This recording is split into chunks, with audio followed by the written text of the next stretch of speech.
Hey everybody, another day, another video. Remember yesterday I was sorting out my workshop and I was going to move this miter saw to this shelf. This would have reduced the area in the shelf. So what I'm going to do is build a secondary table-like structure to go on this side, so I get back the shelving area I'm going to lose when I put the miter saw here, right?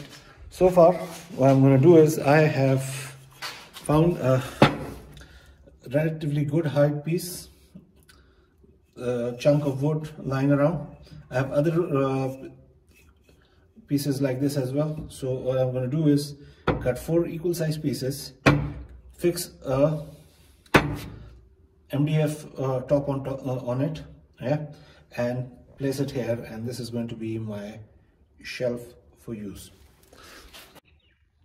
And through the magic of internet, I have cut the 4 pieces for the legs that I'm going to put on the corners.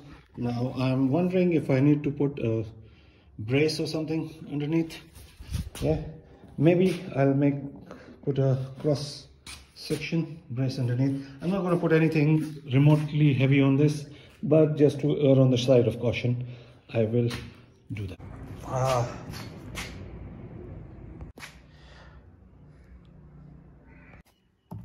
What I'm going to do is glue the pieces together first. Right, so what I've done is I've used glue and screws to build this thing. I think this is good enough to use for whatever I want to use it for. So that's the project done. So the leg pieces have been glued and I've put in 1 screw each in them.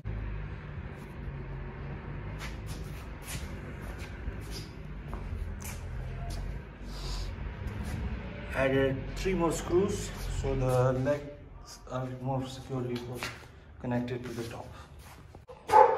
I know that it is not properly populated and everything, but this gives us some idea of how I want this. So that was my short project for today. The table is done, the dog is barking, and I'm going to finish off for today.